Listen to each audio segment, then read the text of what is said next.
Dalton Byakatonda umuturage wa Rubare wabire nashuburo mutawuni kansoni yemwe ubwahati ashobandirirwa n'abana batanu n'umukazi wa nyuma yo kushenya kaja kwiyanakoramo aharuguto mu Rubare. Ubwo nagira ngo bwahati okwato rwigana no rutaro nangwa no kutura naho no kubara bwashesha kandi nkorera astriti Rubare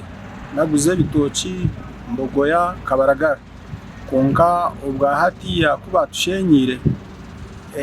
na sente za renti zaba nyinshi mitwara 3 mitwara 2 nyine ho kuziha. Ubwo nashobora ngo kiri kumurabana samunonga n'abana bari mu mashomero konka nabo habari kutekateka ngo nibije kubure bishare by'ishomero nyine kasente kona kundi kora tikari kumara mbenu kabire ni nyenda ndi kuterera government omuranga kugira ngo omwebembezi witu wihanga no munyambabazi kugira ngo arebe eshonga yanje abana tibacega cyo kushenya government umwe basoboye bintegatega yayo kongito ngabashubuzi ishita twozereje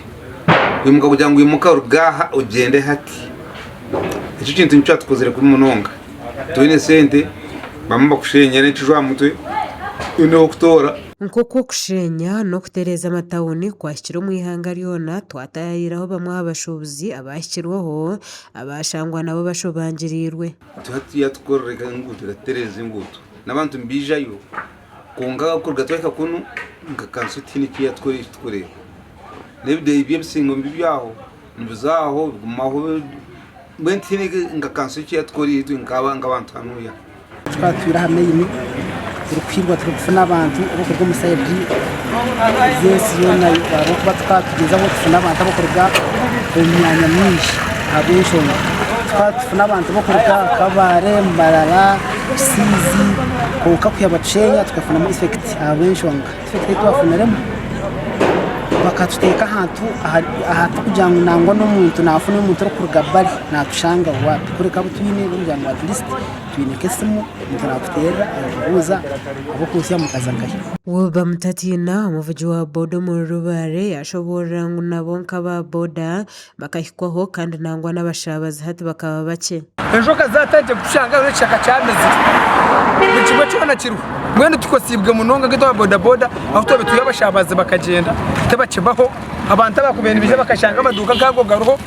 bakagura ibintu nanyo boda boda kaganyirwa mugafana bakasente akagura ibintu akatemba pice yashangaho ati tabakiza kuti cyase nanga twahirwa mu zikiti batuyamba batuyiriza umwanya basaba mu zikiti ko business yawe ukorereho ukayifekite yituyine mu munonga amashanyarazi ngabara munonga bw'inshunga tukaza aho bingi aharayinizi izabireza rahabanza baci atuna kwazenga abo kose bona bashumife ati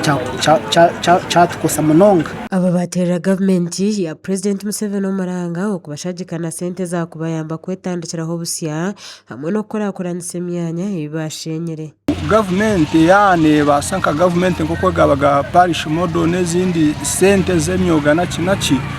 ebase kugira uburyo buyafiteraho atiristi naitwe abantu benyima abari kutura astuite gira buyatoranamo kababe barya abakozi baraguze bitoki baragezaho kwekorera kuguza Kabaragara government tekwenda kufosinga bakama bamataka bakombeka eshayezi nindeta hone hindukire kishaka ebikoko byaza kutugaga biturejo kazi tushanga government yo kwenere batebasa kufosinga bakama bamataka bakombeka etahone kagarikaho aha bwenshi nabasa kugira ngo bature ko mu kishaka nubwo bakama bamataka batagana kombeka kuruge kiragiro cya trade order cyatandukwaho mu ihanga abantu bamwe bakagaruka mbyaro amajaga mwe gashenywa kandi ubwahati imyanya minjo muri ntungamo na Rubare yashenyurwe ubwahatejwire busha tine cyeri kugasira abantu hamwe na district ekirekire bibuzo byinji mu mitwe y'abantu ngashakwa Samuel Ahumuza aha wa Tayari West.